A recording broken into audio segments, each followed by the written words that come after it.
which is one of the main goals of this event, which I'll get to in my talk later on today, is just for you all to connect with one another. We see the library as a place of interdisciplinary connection. We've got people here today, this amazing spread that has students and faculty from UNC, but also people from industry, nonprofits, government, startups. We've got a full range. And that was always our goal with this, which is why it's called Digital Health Everywhere. So without further ado, let me introduce Elaine Westbrooks and Javed Mostafa. So Elaine Westbrooks is, let me grab her title exactly right, the Vice Provost of University Libraries and University Librarian. She has done has only come last summer to join us, but has already done an amazing job. She's very forward-looking, forward-thinking, and has already made a lot of changes at the library that I think are very positive. So I'm happy to introduce her. Welcome.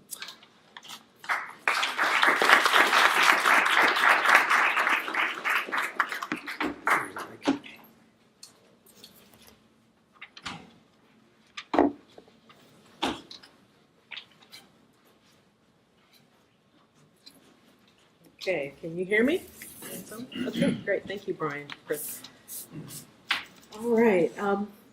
So it is really a pleasure to be here. And on behalf of the University of North Carolina Chapel Hill Libraries, I want to welcome you to today's Digital Health Symposium.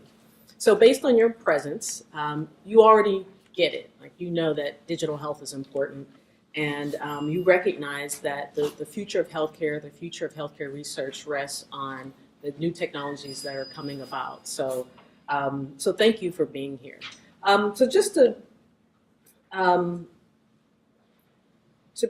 add some context to that idea that you all know that digital health is already important, is that the research is telling us this, and that year after year, the amount of resources that are devoted to digital health and are just growing. And so, you know, there have been some recent studies that estimated that the healthcare system could save $7 billion a year using applications in certain acute care situations. So this is just growing. And I'm really happy that University of North Carolina at Chapel Hill is at that front end of it and at the leading edge of this these efforts. And what's really important is that this digital health is fueling creative discoveries, it's fueling research and groundbreaking research, and I believe you'll learn a lot about this research today. So what I would like to just mention is that, you know, as the university librarian, I have been here for about 7 months, and one of the reasons why I came here is because the library has been innovative for decades, actually. And we're proud to be pioneers, and I would like to say that the Health Sciences Library is especially should be noted for being entrepreneurial and innovative. And the fact that we are the first library to have a lending collection of these technologies in the world, that's really important. And, you know, I was just wondering, you know, whether or not some copycats have spread out. And I think that might be happening, and so we're going to claim it first. But it really is important to note that that the library is playing a critical role, and it's not just establishing that collection of digital items that you're able to check out, but it's what you can do with it, and it's the partnerships with the librarians that are really important. And so enabling researchers, students, staff, faculty, to come in and experiment and explore different areas with these technologies is really important for us.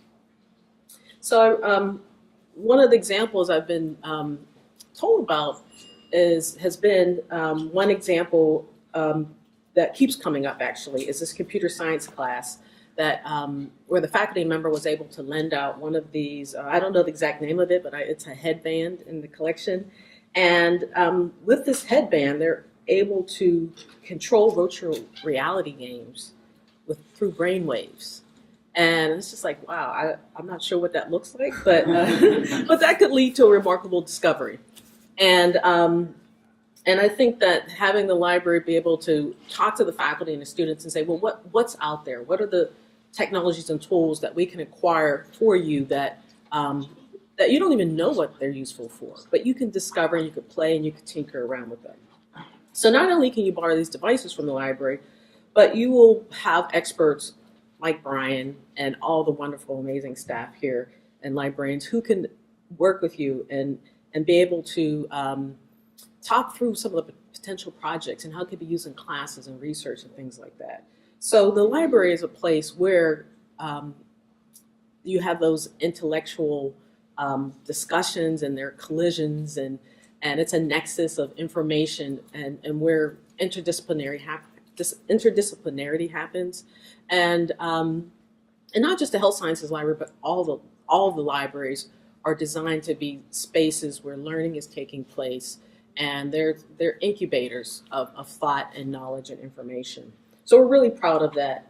And I know that the Health Sciences Library has hosted at least 15 events or talks in this area. And so we're committed to this digital health. We're committed to playing a major role and providing support and partnership with many of you who are here. So this brings me to the partnership with CHIP. And it's a valuable partnership. And I just have to say, as I mentioned, I've been here for about 7 months. And I think in my first month, one of the first people I met was Dr. Javed Mostafa. And Javed didn't waste any time getting on my calendar. And, I was still trying to figure out, where to park and things like that. But he was one of the first people I met. And he sat down. And I'll never forget this meeting because he talked about partnership. And we talked about how do we lower the barriers. We need to write grants. We need to do more research. And we need to partner and collaborate. And I was so impressed with his vision and his spirit of collaboration that I thought was just wonderful. And that really sent me a message that this is, I made the right decision. I came here and to work with people like Dr. Mostafa is just amazing. And so I'll never forget that. So this gives me the chance to welcome Dr. Mostafa, and he's faculty both in SEALS as well as the Biomedical Research Imaging Center and the medical school, and he also directs the Laboratory of Applied Informatics Research, and obviously is a director of CHIP. So please join me in welcoming Dr. Javed Mostafa. Thank you.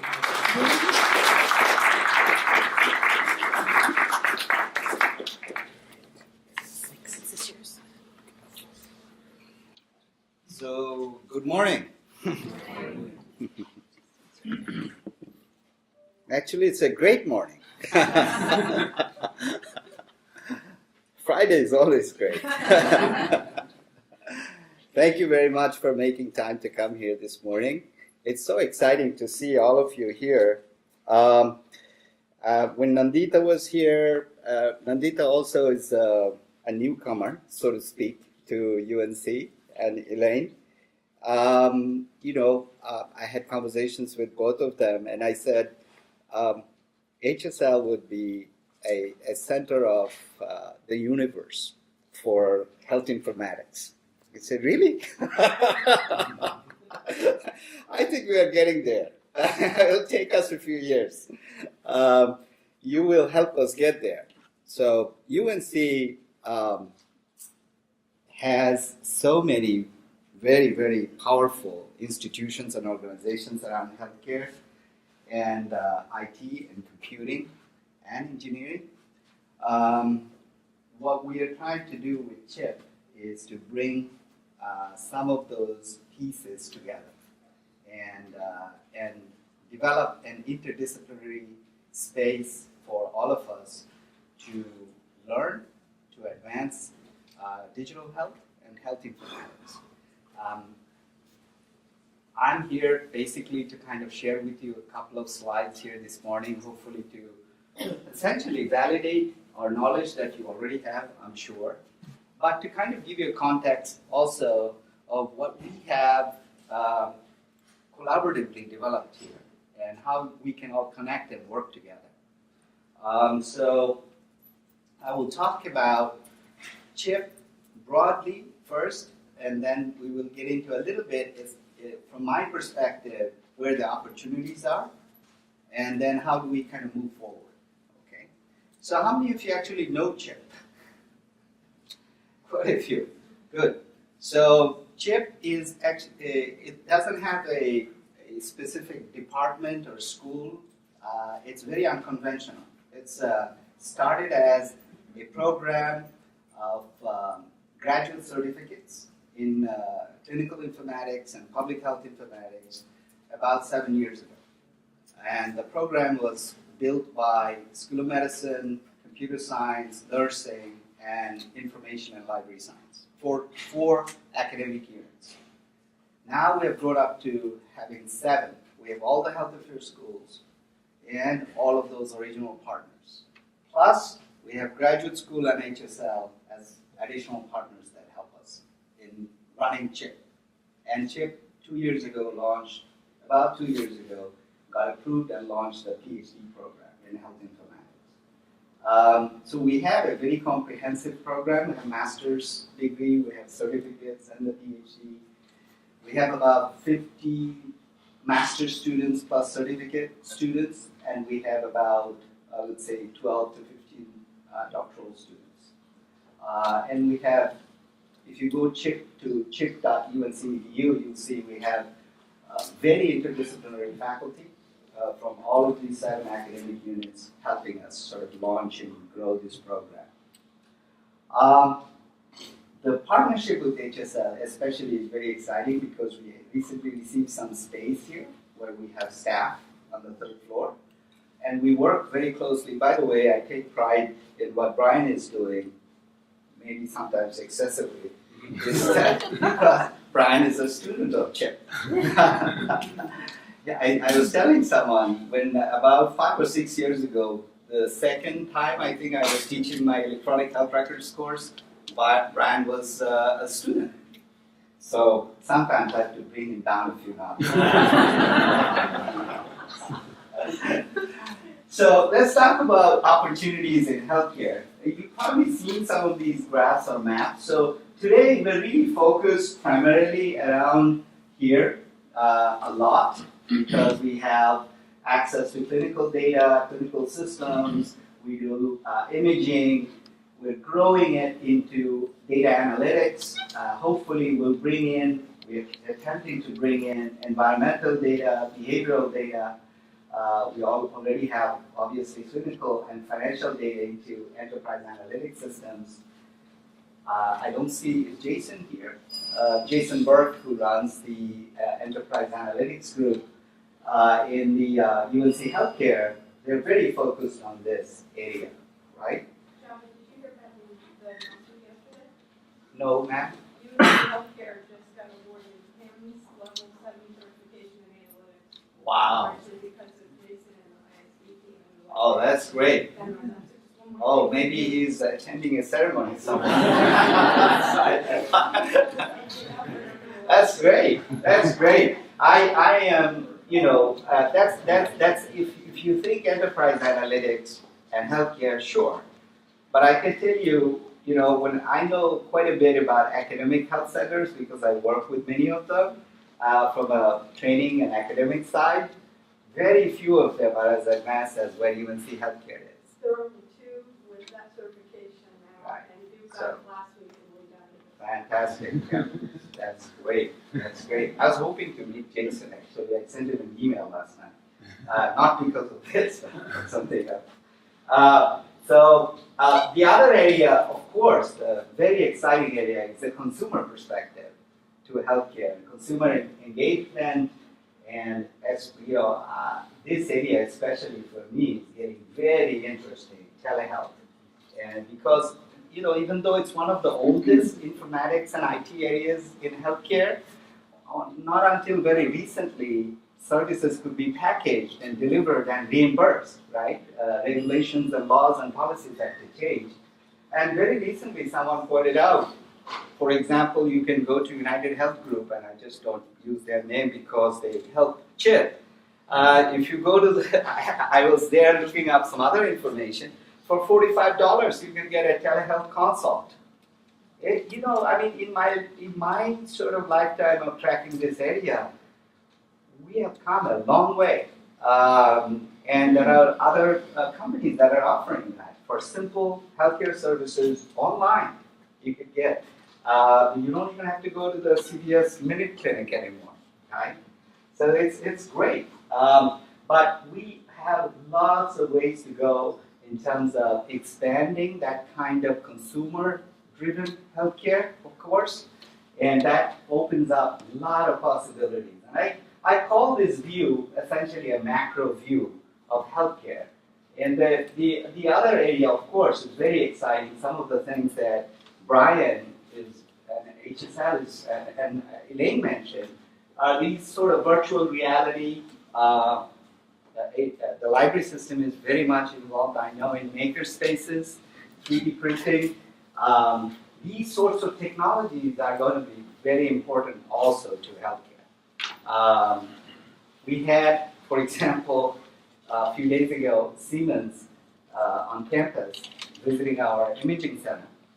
And they showed, I wish I had the slides here, a picture of healthcare, which at one level was very exciting, but at another level was kind of scary, because they're going not just focused on the point of care, they're focused on healthcare before the patient arrives in the healthcare facility, all the way out from the point of care into tracking. They're building data centers, Siemens is. They're collecting lots of data based on the engagements they already have through their imaging connection into academic medical centers.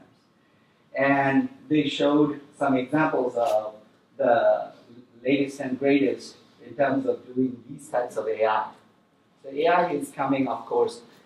Their statement, I'm telling you, I didn't used to take it this far. They essentially said providers are going to, over time, take on, and there were many providers in the room, and I think they have to be careful, take on supervisory, expert system building, knowledge cleaning roles. And AI is going to run medicine. That's what they said. It's scary. So we have a role as an academic sort of educational center to not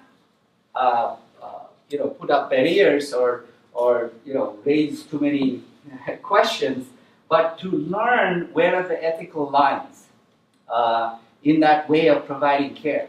Where are lines in terms of providing quality care, and who really is in charge of diagnostics and treatments, right? I'm telling you, that question may seem simple. Who is in charge? Increasingly becoming difficult to answer already. So along that line, the reason I'm spending a bit of time talking about that, Brian and I are already hatching a plan to have a fall 2008 Symposium on AI, medicine, and ethics.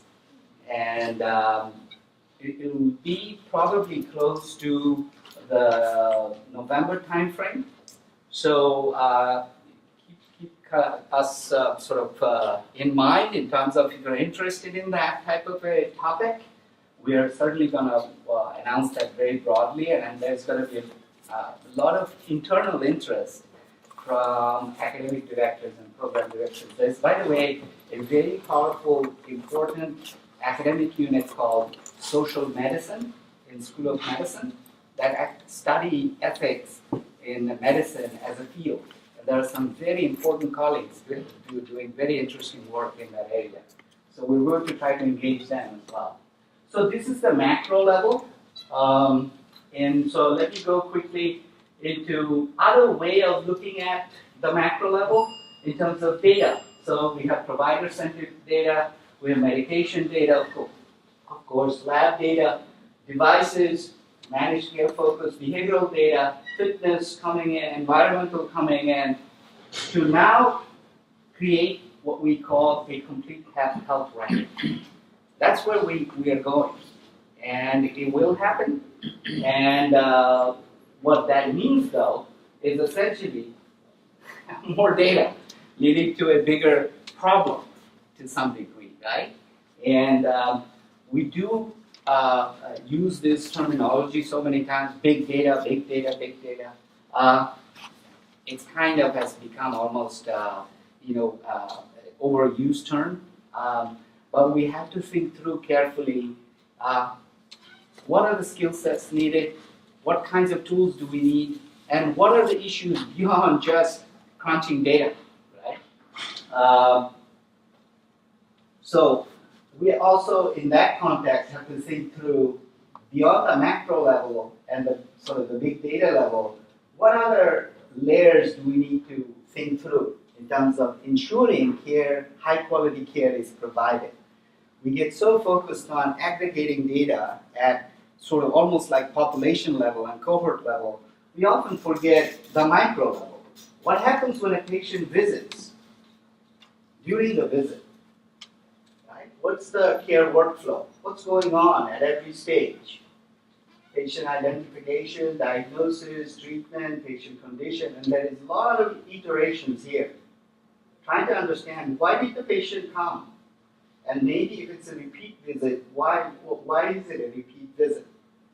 This is where I think AI and UI is going to be very helpful at every one of these stages, and even after this and before this stage, before the patient occurs, shows up.